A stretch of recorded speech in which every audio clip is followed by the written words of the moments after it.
ಆತ್ಮೀಯ ವಿದ್ಯಾರ್ಥಿಗಳೇ, ನಾನು ಡಾಕ್ಟರ್ ಕೃಷ್ಣಮೂರ್ತಿ ವಿ.ಎಸ್. ಮನೋವಿಜ್ಞಾನ ವಿಷಯದ ಸಹಾಯಕ ಪ್ರಾಧ್ಯಾಪಕರು, ಮಹಿಳಾ ಸರ್ಕಾರಿ ಗೃಹ ವಿಜ್ಞಾನ ಕಾಲೇಜು ಹೊಳೆನರಸೀಪುರ.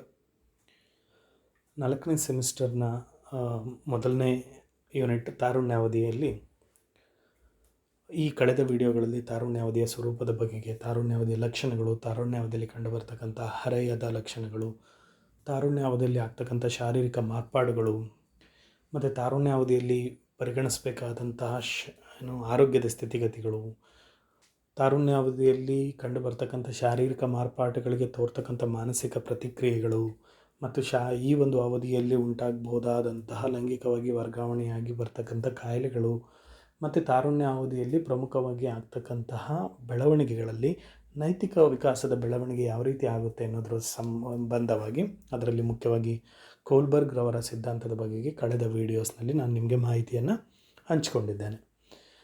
ಈ ಒಂದು ವಿಡಿಯೋನಲ್ಲಿ ತಾರುಣ್ಯ ಅವಧಿಯಲ್ಲಿ ಆಗ್ತಕ್ಕಂಥ ಪ್ರಮುಖ ವಿಕಾಸಾತ್ಮಕ ವಿಚಾರವಾದಂತಹ ಅನನ್ಯತೆಯ ಬೆಳವಣಿಗೆ ಅಥವಾ ಅನನ್ಯತೆಯ ರೂಪ.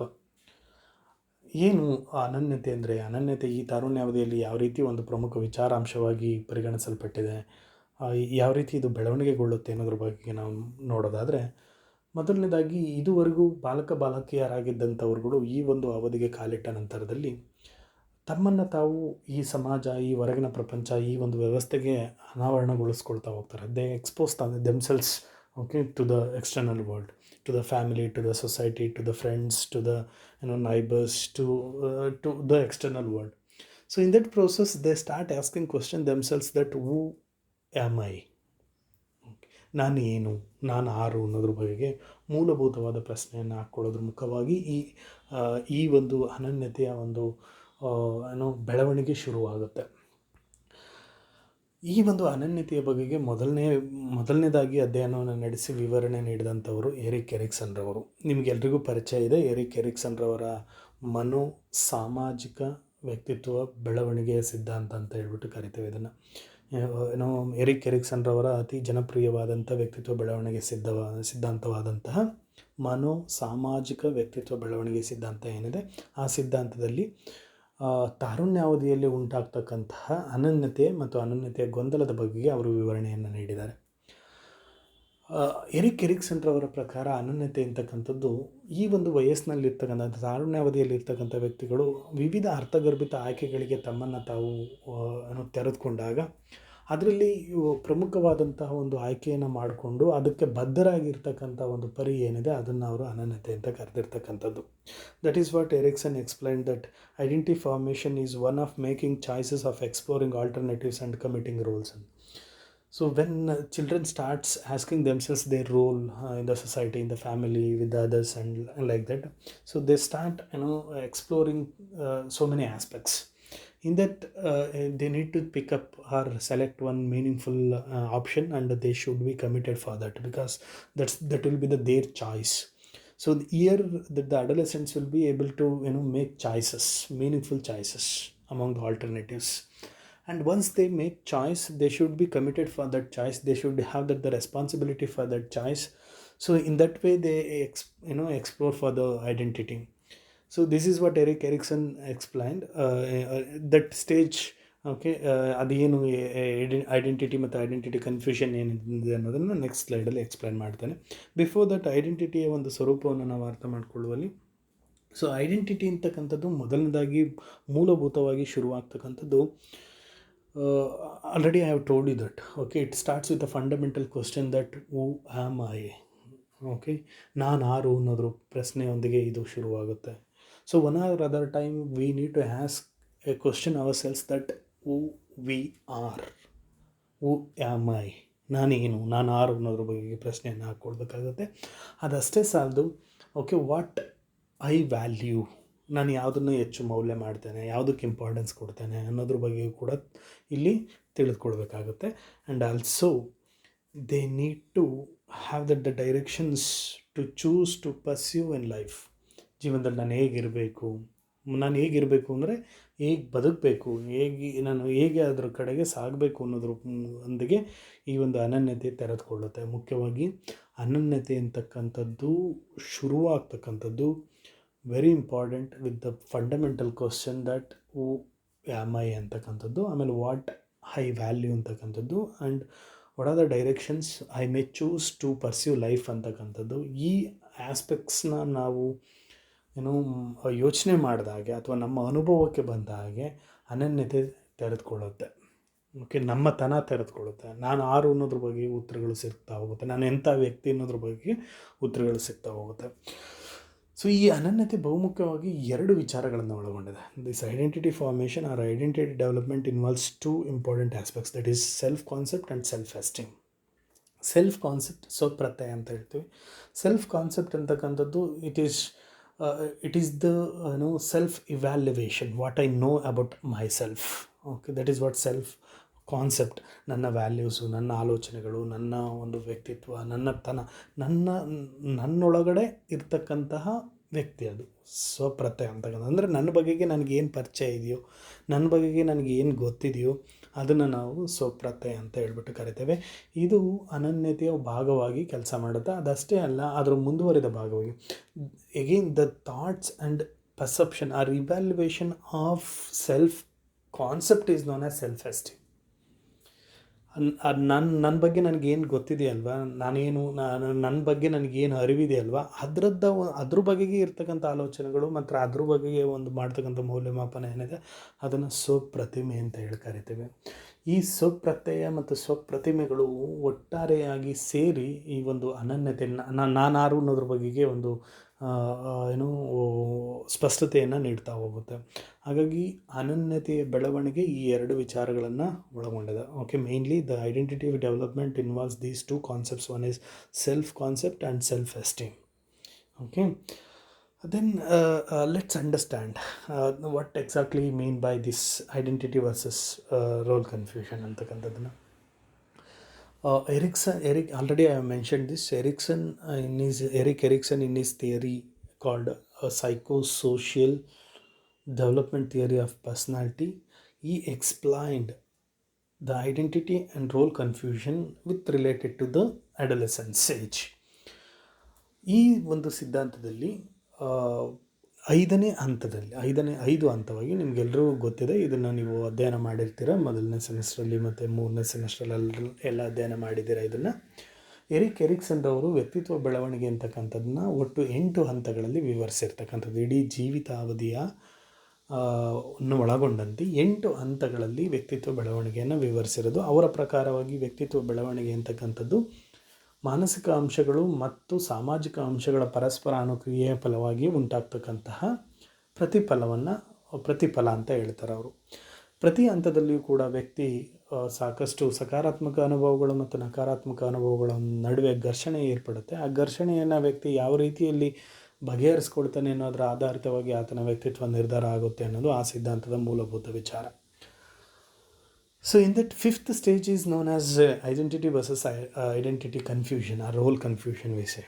Okay, 5th stage, which exactly comes in the age group of 12 to 8 years. So identity versus identity confusion, as the name itself suggests that. Okay, in this age group, people usually they strive for knowing what who they are, what are their roles. Okay, like that. So they explore to so many options, so many new experiences, and also they tend to have responsibilities. So based on the exposures they have, so they start knowing themselves who they are. So in that concern, so they will come to know their values, personal values, their beliefs and goals and all. So in that connection, they start exploring themselves.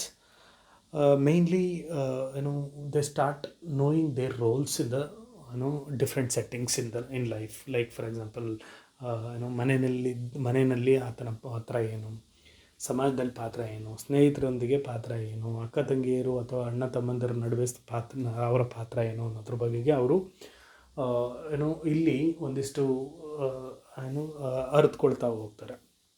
So mainly, if they come to have favorable experiences which makes them to have clarity about their roles, ಅವ್ರು ಹೇಗಿರಬೇಕು ಅನ್ನೋದ್ರ ಬಗ್ಗೆ ಸ್ಪಷ್ಟತೆಯನ್ನು ನೀಡ್ತಕ್ಕಂಥ ಅನುಭವಗಳು ಆ ವ್ಯಕ್ತಿಗೆ ಆದರೆ ಅಲ್ಲಿ ಅವರ ಒಂದು ಪಾತ್ರದ ಬಗೆಗೆ ಸ್ಪಷ್ಟತೆ ಅವರಿಗೆ ಮೂಡ್ತಾ ಹೋಗುತ್ತೆ.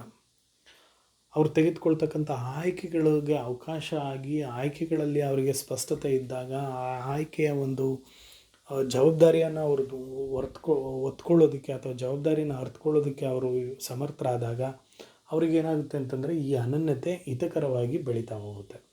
Whereas in this particular age, if they come to experience unfavorable events or experiences, failures in having or handling responsibilities, then that leads to confusions. ನನ್ನ ಪಾತ್ರ ಏನು, ನಾನು ಹೇಗಿರಬೇಕು, ನನ್ನ ಮನೆಯಲ್ಲಿ ಮಗನಾಗಿ ಹೇಗಿರಬೇಕು ಅನ್ನೋದ್ರ ಬಗ್ಗೆ ಸ್ಪಷ್ಟತೆ ಸಿಗೋದಿಲ್ಲ.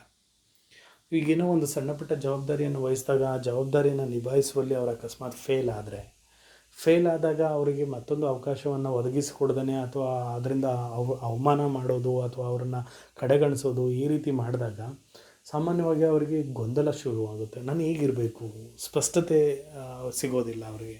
So that leads to role confusions.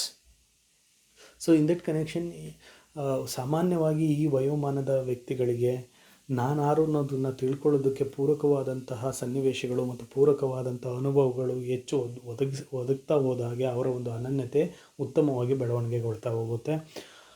ಯಾವಾಗ ಅವರಿಗೆ ಒಂದು ಅಹಿತಕರ ಅನುಭವಗಳಾಗುತ್ತೋ, ನಾನು ಯಾರು ಅನ್ನೋದನ್ನು ತಿಳ್ಕೊಳ್ಳೋಕ್ಕೆ ಪೂರಕವಾದ ವಾತಾವರಣ ಸಿಗೋದಿಲ್ವೋ ಆಗ ಅವರು ಅನುಮಾನಗಳನ್ನು ಹೊಂದುತ್ತಾರೆ. ನಾನು ಹೇಗಿರಬೇಕು ಅನ್ನೋದ್ರ ಬಗ್ಗೆ ಅವರಿಗೆ ಸ್ಪಷ್ಟತೆ ಸಿಗೋದಿಲ್ಲ. ಸೊ ಈ ರೀತಿಯಲ್ಲಿ ಈ ಒಂದು ವಯಸ್ಸಿನ ಅನುಭವಗಳು ಅವರಲ್ಲಿ ಒಂದು ಅನನ್ಯತೆ ಮತ್ತು ಅನನ್ಯತೆಯ ಗೊಂದಲಗಳನ್ನು ಉಂಟು ಮಾಡುತ್ತೆ ಅಂತಕ್ಕಂಥದ್ದು. ಸೊ ಈ ಅನನ್ಯತೆಯನ್ನು ಕಂಡುಕೊಳ್ಳುವಲ್ಲಿ ಬಹುಮುಖ್ಯವಾಗಿ 3 ವಿಚಾರಗಳನ್ನು ಅವರು ತೆರೆದುಕೊಳ್ಬೇಕಾಗುತ್ತೆ ಅಥವಾ ಕಂಡುಕೊಳ್ಬೇಕಾಗುತ್ತೆ. ಮೊದಲನೇದಾಗಿ ಅವರ ಒಂದು ಔದ್ಯೋಗಿಕ ನಿರೀಕ್ಷೆ ಅಥವಾ ಔದ್ಯೋಗಿಕ ಒಂದು ನೆಲೆಗಟ್ಟನ್ನು ಕಂಡುಕೊಳ್ಬೇಕಾಗುತ್ತೆ, ಲೈಂಗಿಕ ನೆಲೆಗಟ್ಟನ್ನು ಕಂಡುಕೊಳ್ಬೇಕಾಗುತ್ತೆ. And which one already I have mention that self concept and self esteem. ಈ 3 ವಿಚಾರಗಳನ್ನು ಅವರು ಅರಿತುಕೊಳ್ತಾ ಹೋದ ಹಾಗೆ ಅವರ ಒಂದು ಅನನ್ಯತೆಯ ಬೆಳವಣಿಗೆ ಉತ್ತಮವಾಗ್ತಾ ಹೋಗುತ್ತೆ ಅಂತಕ್ಕಂಥದ್ದು. ಎರಿಕ್ ಎರಿಕ್ಸನ್ ರವರು ತಮ್ಮ ಸಿದ್ಧಾಂತದಲ್ಲಿ ಅನನ್ಯತೆಯ ಬಗೆಗೆ ವಿವರಣೆಯನ್ನು ಕೊಟ್ಟಿರ್ತಕ್ಕಂಥದ್ದು. ಸೊ ಈ ಎರಿಕ್ ಎರಿಕ್ಸನ್ ರವರ ಸಿದ್ಧಾಂತದ ಆಧಾರಿತವಾಗಿ ಮುಂದುವರಿದ ಭಾಗವಾಗಿ ಜೇಮ್ಸ್ ಮಾರ್ಸಿಯಾ ಅಂತಕ್ಕಂಥವ್ರು ಐಡೆಂಟಿಟಿ ಫಾರ್ಮೇಷನ್ ಯಾವ ರೀತಿ ಆಗುತ್ತೆ ಅನ್ನೋದ್ರ ಬಗೆಗೆ ತಮ್ಮದೇ ಆದಂಥ ಸಿದ್ಧಾಂತವನ್ನು ಅಭಿವೃದ್ಧಿಪಡಿಸಿದ್ದಾರೆ. ಈ ಐಡೆಂಟಿಟಿ ಫಾರ್ಮೇಷನ್ ಏನಿದೆ ಇದು ವ್ಯಕ್ತಿ ಮುಂದಿನ ದಿನಗಳಲ್ಲಿ ಒಂದು ಉತ್ಪಾದಕ ಅಥವಾ ಈ ಸಮಾಜಕ್ಕೆ ಉತ್ತಮ ವಯಸ್ಕನಾಗಿ ರೂಪುಗೊಳ್ಳುವಲ್ಲಿ ಅಥವಾ ಈ ಸಮಾಜಕ್ಕೆ ಉಪಯೋಗವಾಗ್ತಕ್ಕಂತಹ ವಯಸ್ಕನಾಗಿ ರೂಪುಗೊಳ್ಳುವಲ್ಲಿ ಈ ಒಂದು ಅನನ್ಯತೆಯನ್ನು ಕಂಡುಕೊಳ್ತಕ್ಕಂಥದ್ದು ಬಹುಮುಖ್ಯವಾದ ವಿಚಾರವಾಗಿರುತ್ತೆ.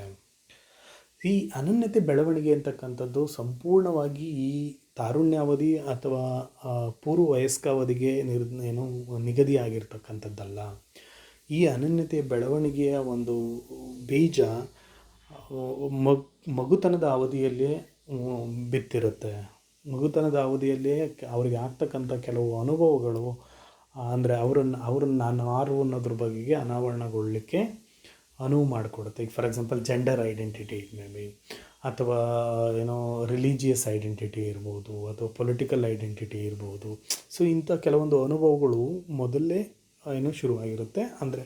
ಆದರೆ ಇದು ಕಾಂಕ್ರೀಟಾಗಿ ತುಂಬ ಪ್ರಬುದ್ಧವಾಗಿ ಅನನ್ಯತೆಯ ಒಂದು ಬೆಳವಣಿಗೆ ಅಥವಾ ರೂಪುಗೊಳ್ಳೋಕೆ ಆಗ್ತಕ್ಕಂಥದ್ದು ಈ ಒಂದು ಕಿಶೋರಾವಸ್ಥೆಯಲ್ಲಿ ಅಥವಾ ಎಮರ್ಜಿಂಗ್ ಅಡಲ್ಟ್ಸ್ ಅಂತ ಏನು ಕರಿತೀವಿ, ಎಂಡ್ ಆಫ್ ದ ಅಡಲೆಸೆನ್ಸ್ ಅಂತ ಏನು ಹೇಳ್ತೀವಿ, ಆ ಒಂದು ಅವಧಿಯಲ್ಲಿ ಅತಿ ಪ್ರಬುದ್ಧವಾದಂತಹ ಅನನ್ಯತೆಯ ಬೆಳವಣಿಗೆ ರೂಪುಗೊಳ್ಳುತ್ತೆ ಅಥವಾ ಬೆಳವಣಿಗೆ ಆಗ್ತಕ್ಕಂಥದ್ದು. ನಾನೀಗಾಗಲೇ ಹೇಳಿದಂತೆ ಎರಿಕ್ ಎರಿಕ್ಸನ್ ರವರ ಸಿದ್ಧಾಂತದ ಆಧಾರಿತವಾಗಿ 1960ಸಲ್ಲಿ ಎಸ್ಪೆಷಲಿ 1960ರಲ್ಲಿ ಸೊ ಇಟ್ ಹ್ಯಾಸ್ 1966ರಲ್ಲಿ ಅಲ್ಲಿ 66 ಅನ್ನೋದು ಮಿಸ್ ಆಗಿದೆ. So just note down that. James Marcia 1966ರಲ್ಲಿ ಈ ಸಿದ್ಧಾಂತವನ್ನು ಮಾರ್ಪಾಡು ಮಾಡಿ ಎರಿಕ್ ಎರಿಕ್ಸನ್ ರವರ ಸಿದ್ಧಾಂತದ ಆಧಾರಿತವಾಗಿ ಅನನ್ಯತೆಯ ಬೆಳವಣಿಗೆ ಬಗೆಗೆ ತಮ್ಮದೇ ಆದಂಥ ಸಿದ್ಧಾಂತವನ್ನು ಅಭಿವೃದ್ಧಿಪಡಿಸಿರ್ತಕ್ಕಂಥದ್ದು.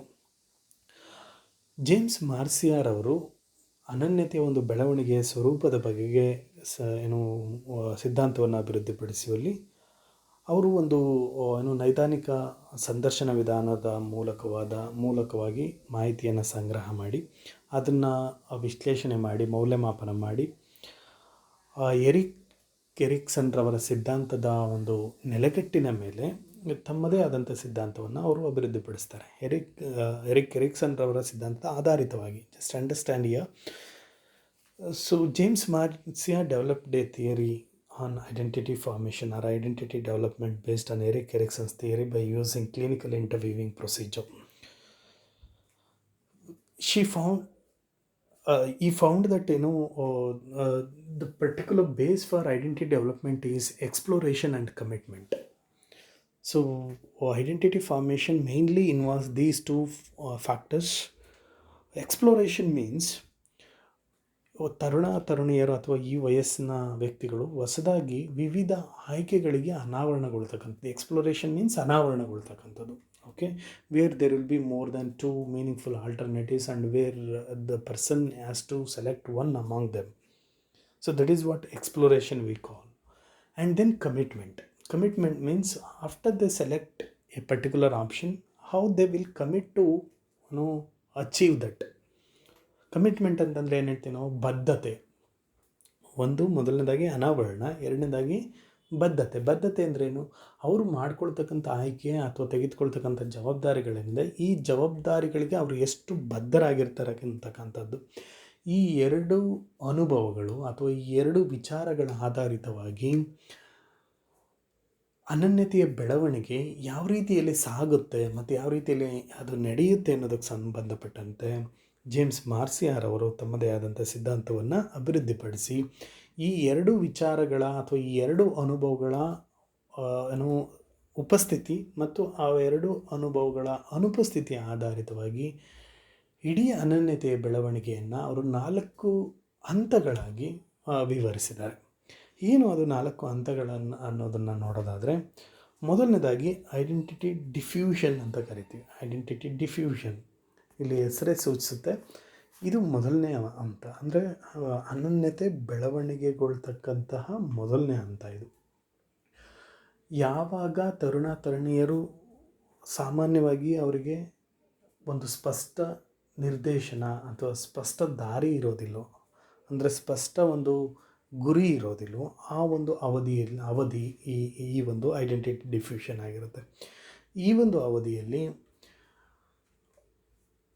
ಈ ತರುಣ ಮತ್ತು ತರುಣಿಯರು ಯಾವ ಆಯ್ಕೆಗಳಿಗೂ ಅವರು ಅನಾವರಣಗೊಂಡಿರೋದಿಲ್ಲ ಮತ್ತು ಯಾವುದೇ ಒಂದನ್ನು ಆಯ್ಕೆ ಮಾಡಿಕೊಳ್ಬೇಕಾದಂಥ ಸ್ಥಿತಿಯನ್ನು ಅನುಭವಿಸಿರೋದಿಲ್ಲ. They would not be expose to any alternatives and also they have not committed for any choice or any responsibility. Just understand here. Already I have told you that identity formation mainly involves 2 experiences. One is exploration and another one is commitment. Based on the experience they have undergone these 2 phenomena, the identity development takes place. This is the first stage where the adolescents have not exposed to any meaningful alternatives, and also they have not committed for anything. So they have no clear direction for their choices, for their commitment and all. So that particular stage is known as identity diffusion. Okay, so ಇಲ್ಲಿ ಸಾಮಾನ್ಯವಾಗಿ ಅವರು ಈಗ ಮನೆಯವರು ಏನು ಹೇಳ್ತಿರ್ತಾರೋ ಅಥವಾ ಮನೆಯವರು ಏನು ಈಗ ಆಲ್ರೆಡಿ ಅನುಸರಿಸ್ಕೊಂಡು ಬಂದಿರ್ತಾರೋ ಅದಕ್ಕೆ ಬದ್ಧರಾಗಿ ನಡ್ಕೊಳ್ತಿರ್ತಾರೆ ಅಷ್ಟೇ. So their choice, their responsibility would not be matter here. ಇಲ್ಲಿ ಅವರ ಒಂದು ಸ್ವಂತ ಆಯ್ಕೆ, ಅವರ ಒಂದು ಸ್ವಂತ ಜವಾಬ್ದಾರಿ, ಇದ್ರ ಬಗೆಗೆ ಅವ್ರಿಗೆ ಯಾವುದೇ ರೀತಿಯ ಸ್ಪಷ್ಟತೆ ಇರೋದಿಲ್ಲ. ಫಾರ್ ಎಕ್ಸಾಂಪಲ್, ಇದನ್ನು ಅರ್ಥ ಮಾಡ್ಕೊಳ್ಳೋದಕ್ಕೆ ಒಂದು ಉದಾಹರಣೆಯನ್ನು ನೋಡೋದಾದರೆ ನಾವು, a teenager is asked about her political affiliation, whether she is a Republican, Democrat or some third party.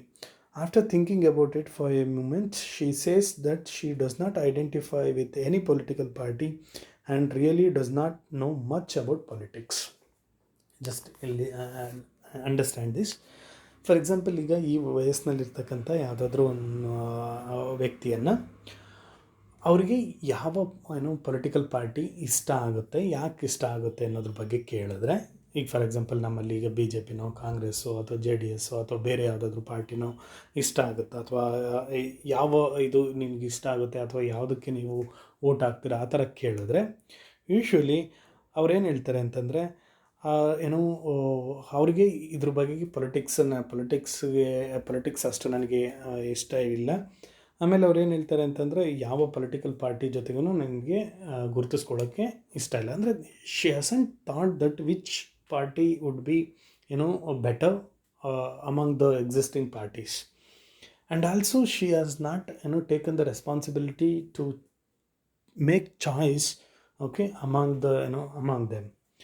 This is the condition represents identity diffusion ಅಂತ. ಅರ್ಥ ಆಯ್ತಾ?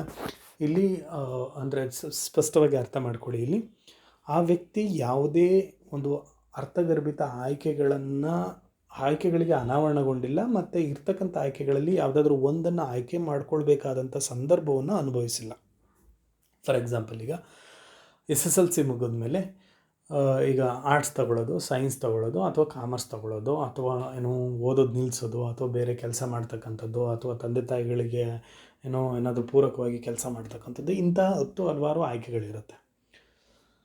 If she are in themselves they have decided, ಇವುಗಳ ನಡುವೆ ಯಾವುದಾದ್ರೂ ಒಂದನ್ನು ಆಯ್ಕೆ ಮಾಡ್ಕೊಳ್ಬೇಕಾದಂಥ ಅನಿವಾರ್ಯತೆ ಸೃಷ್ಟಿಯಾಗಿ ಅದನ್ನು ಅನುಭವಿಸಿದರೆ ಅದನ್ನೇನು ಹೇಳ್ತೀವಿ ನಾವು, ಎಕ್ಸ್ಪೋಜರ್ ಅಂತ ಕರಿತೀವಿ. ಆದರೆ ಇಲ್ಲಿ ಈ ಒಂದು ಹಂತದಲ್ಲಿ ಅಂತಹ ಒಂದು ಅನುಭವ ಆ ವ್ಯಕ್ತಿಗೆ ಆಗಿಲ್ಲ, ಒಂದು. ಎರಡನೇದಾಗಿ, ಅದಾಗಿಲ್ಲ ಅಂದರೆ ಅಬ್ವಿಯಸ್ಲಿ ಕಮಿಟ್ಮೆಂಟ್, ಅವರ ಒಂದು ಆಯ್ಕೆಯ ಕಮಿಟ್ಮೆಂಟ್ ಇರೋದಿಲ್ಲ. ಇದೆರಡೂ ಇಲ್ಲದ ಸ್ಥಿತಿ ಏನಿದೆ ಅದನ್ನು ನಾವಿಲ್ಲಿ ಐಡೆಂಟಿಟಿ ಡಿಫ್ಯೂಷನ್ ಅಂತ ಕರಿತೀವಿ. ಅದರ ಮುಂದುವರಿದ ಭಾಗವಾಗಿ ಐಡೆಂಟಿಟಿ ಫೋರ್ಕ್ಲೋಜರ್ ಅಂತಂದರೆ, ಇಲ್ಲಿ ಇದರಲ್ಲಿ ಈ ವ್ಯಕ್ತಿಯಲ್ಲಿ ಅವರಿಗೆ ಸಾಮಾನ್ಯವಾಗಿ ಕಮಿಟ್ಮೆಂಟ್ ಇರುತ್ತೆ, ಬಟ್ ಎಕ್ಸ್ಪ್ಲೋರಿಂಗ್ ಇರೋದಿಲ್ಲ, ಎಕ್ಸ್ಪ್ಲೋರೇಷನ್ ಇರೋದಿಲ್ಲ. ಕಮಿಟ್ಮೆಂಟ್ ಅಂದರೆ, ಈಗ ಸಾಮಾನ್ಯವಾಗಿ ನಾನೀಗಾಗಲೇ ಹೇಳಿದ ಹಿಂದಿನ ಒಂದು ಉದಾಹರಣೆಯನ್ನು ತೆಗೆದುಕೊಂಡಿದ್ದೆ. ಅದರಲ್ಲಿ ಅವ್ರೀಗ ಆಯ್ಕೆ ಅವ್ರು ಮಾಡ್ಕೊಂಡಿರೋದಿಲ್ಲ, ಬೇರೆ ಯಾರೋ ಅವ್ರಿಗಾಗಿ ಆಯ್ಕೆ ಮಾಡಿದ್ದಾರೆ. ಅದನ್ನು ಅವರು ಜಸ್ಟ್ ಅದನ್ನು ನಿಭಾಯಿಸ್ಕೊಂಡು ಹೋಗ್ತಾ ಇರ್ತಾರೆ ಅಷ್ಟೇ. ಈಗ ಮನೆಯಲ್ಲಿ ಹೇಳ್ತಾರೆ, ಇದನ್ನು ತೊಗೊಂಡು ಬಾ ಅಂತ ಒಂದು ಜವಾಬ್ದಾರಿ ಕೊಡ್ತಾರೆ, ಒಂದು ಸಣ್ಣ ಜವಾಬ್ದಾರಿ ಕೊಡ್ತಾರೆ, ನಿಮ್ಗೆ ಅಂಗಡಿನಲ್ಲಿ ತೊಗೊಂಡ್ಬಿಟ್ಟು ಬಾ, ಅಥವಾ ಇಂಥದ್ದೊಂದು ಕೆಲಸ ಮಾಡ್ಕೊಂಡು ಬಾ ಅಂತ. ಆ ಕೆಲಸ ಮಾಡ್ಕೊಂಡು ಬರತಕ್ಕಂತಹ ಆಯ್ಕೆ ಅಥವಾ ಆ ಜವಾಬ್ದಾರಿ ವ್ಯಕ್ತಿಯ ಆಯ್ಕೆ ಅಲ್ಲ, ಆತನ ಒಂದು ವ್ಯಕ್ತಿಗತ ಒಂದು ಆಯ್ಕೆ ಅಲ್ಲ, ಬದಲಾಗಿ ಬೇರೆಯವ್ರು ಮಾಡಿರ್ತಕ್ಕಂಥ ಆಯ್ಕೆ. ಬಟ್ ಆ ಜವಾಬ್ದಾರಿಯನ್ನು ಪೂರೈಸುವಲ್ಲಿ ತನ್ನನ್ನು ತಾನು ತೊಡಗಿಸ್ಕೊಳ್ತಕ್ಕಂಥ ಅಥವಾ ತನ್ನನ್ನು ತಾನು ಸಂಪೂರ್ಣವಾಗಿ ಅದರಲ್ಲಿ ಭಾಗಿಯಾಗತಕ್ಕಂಥ ಅನುಭವವನ್ನು ಇಲ್ಲಿ ಆತ ಅನುಭವಿಸ್ತಿರ್ತಾನೆ. ಆದರೆ ಅರ್ಥಗರ್ಭಿತ ಆಯ್ಕೆಗಳಲ್ಲಿ ಯಾವುದಾದ್ರೂ ಒಂದನ್ನು ಆಯ್ಕೆ ಮಾಡ್ಕೊಳ್ತಕ್ಕಂಥ ಪರಿಸ್ಥಿತಿಯನ್ನು ಇಲ್ಲಿ ವ್ಯಕ್ತಿ ಅನುಭವಿಸಿರೋದಿಲ್ಲ. ಸೊ ಹಾಗಾಗಿ ಈ ಒಂದು ಹಂತದಲ್ಲಿ ಒಂದು ವಿಚಾರ, ಒಂದು ಅನುಭವ ಮಾತ್ರ ಪ್ರಸ್ತುತ ಇರುತ್ತೆ, ಇನ್ನೊಂದು ಅನುಭವ ಅನುಪಸ್ಥಿತಿಯಲ್ಲಿರುತ್ತೆ, ಅಪ್ರಸ್ತುತ ಆಗುತ್ತೆ. ಯಾವುದಿಲ್ಲಿ ಎಕ್ಸ್ಪ್ಲೋರೇಷನ್ ಆಗಿರೋದಿಲ್ಲ, ವೆರಾಸ್ ಕಮಿಟ್ಮೆಂಟ್ ಇರುತ್ತೆ ಇಲ್ಲಿ. ಗೊತ್ತಾಯ್ತಲ್ಲ? ಸೊ ಅದೇ ರೀತಿ ಇಲ್ಲೊಂದು ಉದಾಹರಣೆ ನೋಡಿ.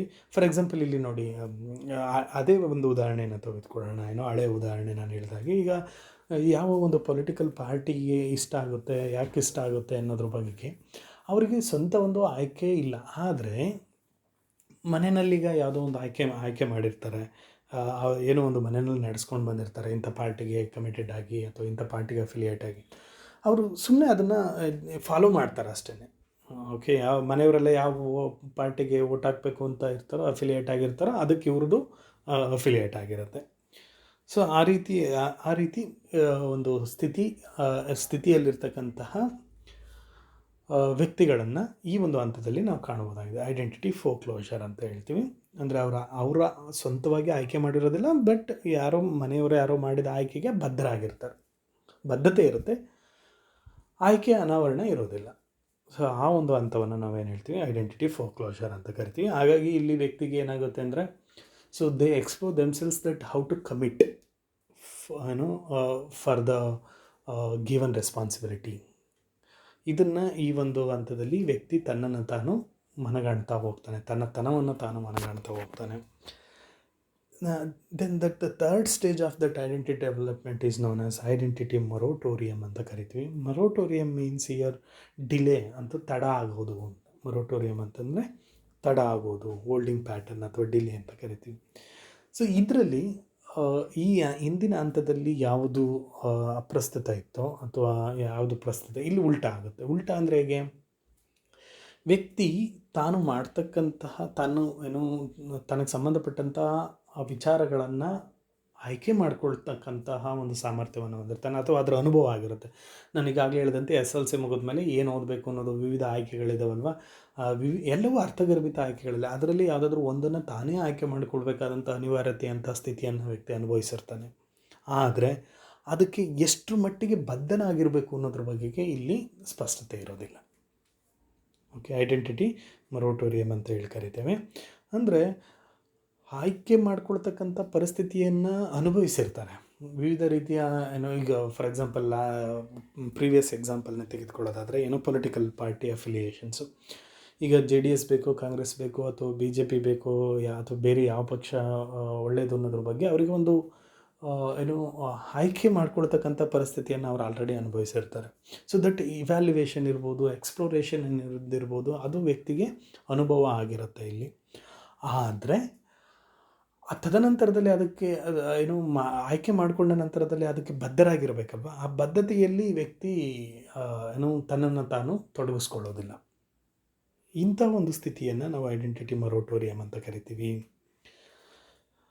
ಸೊ ಇದು ಮೂರನೇ ಹಂತ. ಅಂದರೆ ಇಲ್ಲಿ ಬದ್ಧತೆ ಅಂತಕ್ಕಂಥದ್ದು ಇರೋದಿಲ್ಲ, ಅನಾವರಣ ಅಂತಕ್ಕಂಥದ್ದು ಇರುತ್ತೆ. ಆಯ್ಕೆಗಳ ಅನಾವರಣ ಅನುಭವ ಇರುತ್ತೆ, ಬದ್ಧತೆಯ ಅನುಭವ ಇರೋದಿಲ್ಲ.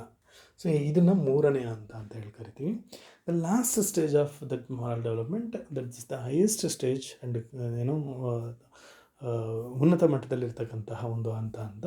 ಇದು ಐಡೆಂಟಿಟಿ ಅಚೀವ್ಮೆಂಟ್, ಅನನ್ಯತೆಯ ಸಾಧನೆ ಅಂತ. ಏನು ಅನನ್ಯತೆಯ ಸಾಧನೆ ಅಂತಂದರೆ ನಿಮಗೆ ಗೊತ್ತಾಗಿರ್ಬೋದು. ಈ ಹಿಂದಿನ 3 ಹಂತಗಳನ್ನು ನೀವು ವಿಶ್ಲೇಷಣೆ ಮಾಡಿದ್ರೆ ಈ ಹಂತ ಏನು ಅನ್ನೋದ್ರ ಬಗ್ಗೆ ನಿಮಗೆ ಒಂದು ಸ್ಪಷ್ಟತೆ ಅಥವಾ ಒಂದು ಐಡಿಯಾ ಬಂದಿರ್ಬೋದು. ಏನು? ಈ ಹಂತದಲ್ಲಿ ವ್ಯಕ್ತಿ ವಿವಿಧ ಅರ್ಥಗರ್ಭಿತ ಆಯ್ಕೆಗಳನ್ನು ಮಾಡಿಕೊಳ್ತಕ್ಕಂಥ ಅನುಭವವನ್ನು ಹೊಂದಿರ್ತಾನೆ. ಅದ್ರ ಜೊತೆಯಲ್ಲಿ ಮಾಡಿಕೊಂಡಂಥ ಆಯ್ಕೆ ಮತ್ತು ತನಗಿರ್ತಕ್ಕಂಥ ಜವಾಬ್ದಾರಿಗೆ ತನ್ನನ್ನು ತಾನು ಎಷ್ಟರ ಮಟ್ಟಿಗೆ ತೊಡಗಿಸ್ಕೊಳ್ಬೇಕು, ಅದಕ್ಕೆ ಬದ್ಧತೆ ಎಷ್ಟರ ಮಟ್ಟಿಗೆ ತೋರಿಸ್ಬೇಕು ಅನ್ನೋದ್ರ ಬಗ್ಗೆಗೂ ಕೂಡ ಆತನಿಗೆ ಸ್ಪಷ್ಟತೆ ಇರುತ್ತೆ. ಫಾರ್ ಎಕ್ಸಾಂಪಲ್, ಈಗ ಯಾವುದೋ ಒಂದು ಪಾರ್ಟಿ, ಈಗ JDSೋ BJPನೋ ಅಥವಾ ಕಾಂಗ್ರೆಸ್ಸೋ ಅಥವಾ ಯಾವುದೋ ಒಂದು ಪಾರ್ಟಿ ಅಂತಂದರೆ ಈ ಎಲ್ಲ ಪಾರ್ಟಿಗಳಲ್ಲಿ ಯಾವುದು ಬೆಸ್ಟ್ ಅನ್ನೋದ್ರ ಬಗ್ಗೆ ಒಂದು ಆಯ್ಕೆ ಮಾಡ್ಕೊಳ್ತಕ್ಕಂತಹ ಅನುಭವ ಆಲ್ರೆಡಿ ವ್ಯಕ್ತಿಗೆ ಆಗಿದೆ. ಒಂದು, ಯಾಕೆ ಬೆಸ್ಟು, ಯಾಕೆ ಬೇರೆವೆಲ್ಲ ಬೆಸ್ಟ್ ಅಲ್ಲ ಅನ್ನೋದ್ರ ಬಗ್ಗೆ ಇವ್ಯಾಲ್ಯುವೇಷನ್ನು, ನನಗೆ ಯಾಕೆ ಇದು ಇಷ್ಟ ಆಗುತ್ತೆ, ನನ್ನ ಒಂದು ವೈಯಕ್ತಿಕ ಮೌಲ್ಯಗಳೇನು, ನನ್ನ ಮೌಲ್ಯಗಳೇನು, ನನ್ನ ಒಂದು ಆಸಕ್ತಿಗಳೇನು, ನನ್ನ ಸಾಮರ್ಥ್ಯಗಳು, ಇವೆಲ್ಲದರ ಆಧಾರಿತವಾಗಿ ವ್ಯಕ್ತಿ ಏನು ಮಾಡಿರ್ತಾನೆ ಅಂತಂದರೆ ಅಲ್ಲಿ ಇದು ಬೆಸ್ಟ್ ಇರೋದ್ರಲ್ಲಿ this is the best, this is I like ಅಂತ, ಅಥವಾ ದಿಸ್ ಈಸ್ ಮೈ ಅಫಿಲಿಯೇಷನ್ ಅಂತ ವ್ಯಕ್ತಿ ಆಯ್ಕೆ ಮಾಡ್ಕೊಂಡಿರ್ತಾನೆ. ಒಂದು. ಎರಡನೇದಾಗಿ, ಆಯ್ಕೆ ಮಾಡಿಕೊಂಡ ನಂತರದಲ್ಲಿ ಒಂದು ಜವಾಬ್ದಾರಿ ಇರುತ್ತಲ್ವ, ಆ ಜವಾಬ್ದಾರಿಯನ್ನು ನಿಭಾಯಿಸುವಲ್ಲಿ ಅಥವಾ ಆ ಆಯ್ಕೆಗೆ ತನ್ನನ್ನು ತಾನು ತೊಡಗಿಸ್ಕೊಳ್ಳುವಲ್ಲಿ ಬದ್ಧತೆ ಇರುತ್ತೆ. ಬದ್ಧತೆ ಕೂಡ ಇಲ್ಲಿ ಇರುತ್ತೆ. ಅಂದರೆ self chosen values and goals ಏನಿದೆ, ಇದಕ್ಕೆ ಸಂಪೂರ್ಣವಾಗಿ ಆತ ಬದ್ಧನಾಗಿರ್ತಾನೆ. ಇದನ್ನು ನಾವಿಲ್ಲಿ ಐಡೆಂಟಿಟಿ ಅಚೀವ್ಮೆಂಟ್ ಅಂತ ಹೇಳಿ ಕರಿತೀವಿ, ಅನನ್ಯತೆಯ ಸಾಧನೆ ಅಂತ ಕರಿತೀವಿ. ಈ ಒಂದು ಹಂತದಲ್ಲಿ 2 ಅನುಭವಗಳು ಪ್ರಸ್ತುತವಾಗಿರ್ತವೆ. ಸೊ ಇದನ್ನು ನಾವು ಐಡೆಂಟಿಟಿ ಅಚೀವ್ಮೆಂಟ್ ಅಂತ ಕರಿತೀವಿ. ಸೊ ಜೇಮ್ಸ್ ಮಾರ್ಸಿಯಾರವರು ಅನನ್ಯತೆಯ ಒಂದು ಬೆಳವಣಿಗೆಯ ಸ್ವರೂಪವನ್ನು ವಿವರಿಸುವಲ್ಲಿ ಅನನ್ಯತೆ ಅಂತಕ್ಕಂಥದ್ದು 2 ಅನುಭವಗಳ ಆಧಾರಿತವಾಗಿ, ಅನಾವರಣಗೊಳ್ಳುವಿಕೆ ಮತ್ತು ಬದ್ಧತೆಯ ಅನುಭವಗಳ ಆಧಾರಿತವಾಗಿ ಯಾವ ರೀತಿಯಲ್ಲಿ ಅನನ್ಯತೆ ರೂಪುಗೊಳ್ತಾ ಹೋಗುತ್ತೆ ಅನ್ನೋದಕ್ಕೆ ಸಂಬಂಧಪಟ್ಟಂತೆ 4 ಹಂತಗಳಲ್ಲಿ ವಿವರಿಸಿರ್ತಕ್ಕಂಥದ್ದು. ಸೊ ಅದನ್ನು ಸಂಕ್ಷಿಪ್ತವಾಗಿ ಇಲ್ಲಿ ನೋಡೋದಾದರೆ ನೋಡಿ, ಇಲ್ಲಿ ಎಕ್ಸ್ಪ್ಲೋರೇಷನ್ನು ಮತ್ತು ಕಮಿಟ್ಮೆಂಟು, ಆಯ್ಕೆಗಳ ಅನಾವರಣ ಮತ್ತು ಬದ್ಧತೆ. ಸೊ ಇದು ಯಾವುದು ಉಪಸ್ಥಿತಿ ಇದೆ, ಯಾವುದು ಅನುಪಸ್ಥಿತಿ ಇದೆ ಅನ್ನೋದರ ಆಧಾರಿತವಾಗಿ 4 ಹಂತಗಳನ್ನು ಇಲ್ಲಿ ನೀಡಲಾಗಿದೆ.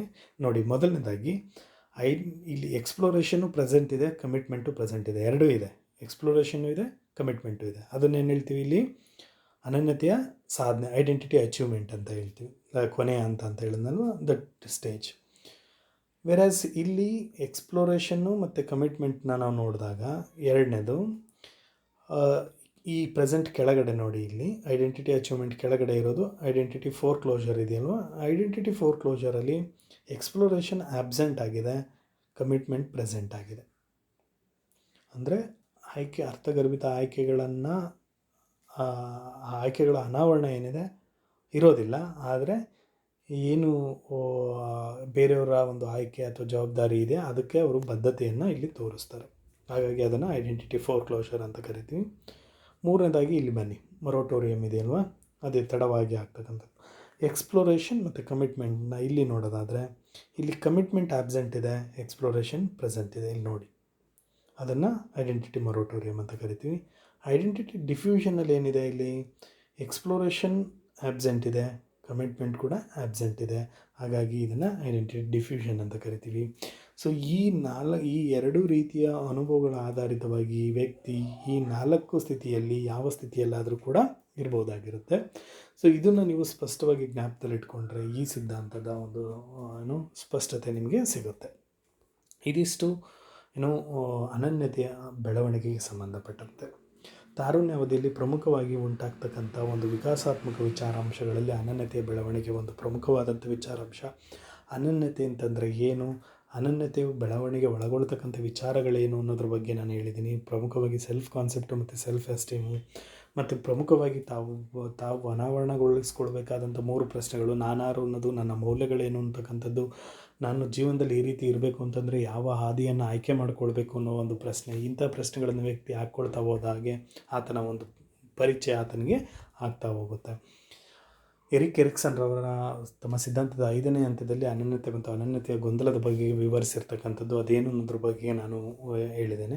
ಅದೇ ರೀತಿಯಲ್ಲಿ ಅನನ್ಯತೆಯ ರೂಪುಗೊಳ್ಳುವಿಕೆಯಲ್ಲಿ ಜೇಮ್ಸ್ ಮಾರ್ಸಿಯರ್ ಅವರು 1960ರಲ್ಲಿ ಪ್ರಕಟಪಡಿಸಿದಂಥ ಸಿದ್ಧಾಂತದಲ್ಲಿ ಎಕ್ಸ್ಪ್ಲೋರೇಷನ್ ಮತ್ತು ಕಮಿಟ್ಮೆಂಟ್ ಅನುಭವಗಳ ಆಧಾರಿತವಾಗಿ 4 ಹಂತಗಳು ಯಾವ ರೀತಿಯಲ್ಲಿ ಆಗುತ್ತೆ ಅಂತಕ್ಕಂಥದ್ದನ್ನು ವಿವರಿಸಿದ್ದಾರೆ. ಇದ್ರ ಬಗೆಗೆ ಇಲ್ಲಿ ನಾನು ಮಾಹಿತಿಯನ್ನು ನೀಡಿದ್ದೇನೆ. ಸೊ ಮುಂದುವರಿದ ಭಾಗವಾಗಿ ಈ ಒಂದು ತಾರುಣ್ಯಾವಧಿಯ ಒಂದು